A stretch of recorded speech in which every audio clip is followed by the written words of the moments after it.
প্রতি জন্মাষ্টমী উৎসব পালিত হয়েছে। সেই উপলক্ষে আজকের গল্প সোনার প্রথম জন্মাষ্টমী। ঘর আঙিনা সাজানো হয়েছে ফুলের মালায়। বাড়ির কোণে ছোট্ট মন্দিরে প্রদীপ জ্বলছে। মা তুলসী গাছে জল ঢালছেন, চারিপাশে শাঁখ বাজছে। সোনা খেলনা পুতুল ফেলে মায়ের কাছে দৌড়ে এলো। সোনা চোখ বড় বড় করে মাকে বলল, মা, আজ সবাই এত আলো জ্বালাচ্ছে কেন? তুমি ঘরে এত ফুল সাজাচ্ছ কেন? মা হেসে বললেন, আজ কৃষ্ণ ঠাকুরের জন্মদিন সোনা, আজকের দিনটাকে জন্মাষ্টমী বলে। সোনার বাবা হাতে বাঁশি আর পালক দিয়ে কৃষ্ণ ঠাকুরকে খুব সুন্দর করে সাজাচ্ছেন। সোনা অবাক হয়ে তাকিয়ে আছে আর একরাশ কৌতূহল নিয়ে সবকিছু পর্যবেক্ষণ করছে। সোনা বাবাকে জিজ্ঞাসা করলো, বাবা, এ কে? এত সুন্দর করে সাজাচ্ছ কেন এটাকে? বাবা সস্নেহে সোনাকে বললেন, এ আমাদের নন্দের নন্দন শ্রীকৃষ্ণ, গোপালক রাখাল বালকদের মতো দুষ্টু, কিন্তু সবার প্রাণের প্রিয়। সোনা খিলখিল করে হেসে উঠে বলল, বাবা, আমি কি কৃষ্ণ ঠাকুরের মতো হব?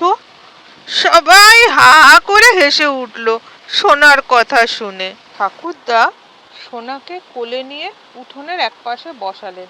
চারপাশে প্রদীপের আলো ঝিকমিক করছে, খুব সুন্দর লাগছে পরিবেশটা। ঠাকুরদা গল্পের সুরে নাতনিকে বললেন, শোনো দিদি ভাই, যখন কৃষ্ণ ঠাকুর ছোট ছিলেন তখন তিনি গোপালক রাখাল বালকদের সাথে খেলতেন, মাখন চুরি করতেন, কখনো গাছ বেয়ে উঠতেন, কখনো বাঁশি বাজিয়ে সবার মন ভরিয়ে দিতেন। তিনি শুধু দুষ্টুই ছিলেন না, তিনি ছিলেন রক্ষাকর্তাও। কালীয় নাগকে পরাজিত করেছিলেন, বিভিন্ন অসুরদের বধ করেছিলেন, গোপালকদের রক্ষা করেছিলেন।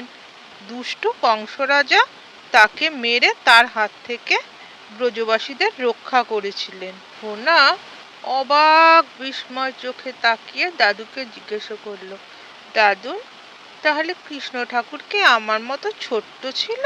ঠাকুরদা নাতনির কপালে স্নেহচুম্বন দিয়ে বললেন, হ্যাঁ দিদি ভাই, কৃষ্ণ ঠাকুর তো তোমার মতোই সরল নিষ্পাপ ছিলেন, তাই তো আমরা আজও তার জন্মদিন এত আনন্দে পালন করি। তিনি যে সবার রক্ষাকর্তা, এক মনে তাকে অন্তর থেকে স্মরণ করলে তিনি অবশ্যই সাড়া দেন, মনের ইচ্ছা পূরণ করেন।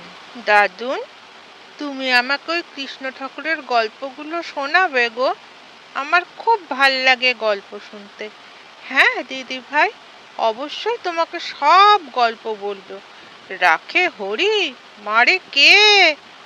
মারে হরি, রাখে কে? মানে যাকে শ্রী কৃষ্ণ ঠাকুর রক্ষা করেন তাকে কেউ ছুঁতে পারে না, আর যে ঠাকুরের নাম না করে সে সব সময় বিপদে পড়ে। দিদি ভাই, বলো তো, হরে কৃষ্ণ হরে কৃষ্ণ হরে কৃষ্ণ। বাহ, খুব সুন্দর। ওই যে মেলা হচ্ছে, তোমাকে একটা ছোট্ট কৃষ্ণ ঠাকুর কিনে এনে দেব, রোজ তাকে ফুল দেবে আর হরে কৃষ্ণ বলবে, কেমন? আচ্ছা দাদুন। ওদিকে সোনার মা জন্মাষ্টমী পুজো উপলক্ষে ছোট্ট প্রসাদ বানিয়েছেন। দুধ থেকে মাখন আর মতিচুর লাড্ডু। সোনার বাবা একটা মতিচুর লাড্ডু সেখান থেকে সোনাকে দিলেন।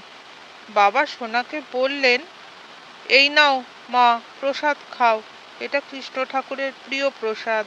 সোনা এরপর বাবার হাত থেকে প্রসাদটা নিয়ে পাশে রাখলো। তারপর সোনা হাত জড়ো করে কৃষ্ণমূর্তির সামনে দাঁড়ালো, মনে মনে বলল, কৃষ্ণ ঠাকুর গো, তুমি আমার বন্ধু হও, আমার সাথে খেলা করো, আমাকে গান শোনাও তোমার ওই বাঁশি দিয়ে। এরপর সে ছোট্ট হাত দিয়ে ঠাকুরের পায়ে একটা ফুল দিল। তারপর মহানন্দে একটু একটু করে বাবার দেওয়া প্রসাদটা খেয়ে নিল। এরপর উৎসব শুরু হলো। বাড়ির ছোট্ট মন্দিরে শাঁখ বাজলো, ঘন্টা বাজলো, মা ও বাবা কীর্তন শুরু করলেন, হরে কৃষ্ণ হরে রাম। ঠাকুরদা তালে তালে শ্রীখোল বাজাতে শুরু করলেন। একে একে আশেপাশের পাড়ার চেনা পরিচিত দু চারজন কাকিমা জেঠিমা এলেন এই আনন্দ উৎসবে যোগদান করতে। সোনা মনের খুশিতে সবার সামনে গানের সুরে ও খোল করতালের তালে তালে আপন মনে হাত পা এদিক ওদিক নাড়িয়ে সুন্দরভাবে নিজের মতো নাচতে লাগলো। কখনো হাততালি দিয়ে, কখনো ঘুরে ঘুরে, তার মুখে হাসি, চোখে অপার আনন্দ। এরপর সবাই একসাথে কীর্তন শেষে কৃষ্ণ ঠাকুরকে প্রণাম করলো। সোনার মা উপস্থিত সকলকে অল্প করে মাখন আর দুটো করে মতিচুর লাড্ডু এই প্রসাদ বিতরণ করলেন। ঠাকুরদা এবার সোনার মাথায় হাত রাখলেন। তারপর তিনি বললেন, দেখলে তো, জন্মাষ্টমীর আনন্দ শুধু আলো আর সাজে নয়, ভক্তির আসল রূপ আছে ছোট্ট শিশুর হৃদয়ে। মা বাবা আবেগ ভরে সোনার দিকে তাকালেন। সোনা হাত নাড়ল। কৃষ্ণ ঠাকুর গো, হ্যাপি বার্থডে টু ইউ। তখন রাত 8টা প্রায় বাজে। মাইকে জোর আওয়াজ একটু দূর থেকে আসছে। বহু ভক্ত সমাগমে শ্রীখোল, তবলা ও খঞ্জনি সহযোগে একটু দূরে রথতলায় শ্রী রাধা গোবিন্দের বহু পুরাতন নাট মন্দিরে খুব সুন্দর পালা কীর্তন শোনা যাচ্ছে। অতিথি সবাই চলে গেছে। সোনা এসে বাড়ির সদরদরজায় দাঁড়িয়েছে, এক মনে কীর্তন শুনছে। পেছন থেকে দাদু এসে সস্নেহে সোনার কাঁধে হাত রাখলেন। সোনা চমকে উঠে দাদুর দিকে তাকালো। এখানে কি করছো দিদি ভাই? ওই সেখানে কি সুন্দর গান হচ্ছে, তাই আমি শুনছি। তুমি যাবে ওখানে? কে আমাকে নিয়ে যাবে? মা তো বাড়ির বাইরে গেলেই বকে। দাঁড়াও, আমি আসছি। বৌমা, ও বৌমা, কোথায় গেলে? জোর গলায় ডাক দেয় সোনার দাদু। আমি এখানে, আপনার বিছানা করছি, ঘর থেকে বলেন সোনার মা। আচ্ছা ঠিক আছে, আমি সোনাকে নিয়ে মেলায় যাচ্ছি। সাবধানে যাবেন বাবা, টর্চটা সঙ্গে রাখুন। এরপর সোনা দাদুর সঙ্গে নাট মন্দিরের কীর্তনে যোগ দিল। খুব ভালো লাগলো তার। কত বড় কালো কৃষ্ণ ঠাকুর, কি সুন্দর দেখতে। হাতে খুব সুন্দর বাঁশি নিয়ে দাঁড়িয়ে আছে। সোনা এক মনে চোখ বুজে গান শুনছিল। হঠাৎ দেখলো কৃষ্ণ ঠাকুর তার দিকে তাকিয়ে হাসছে।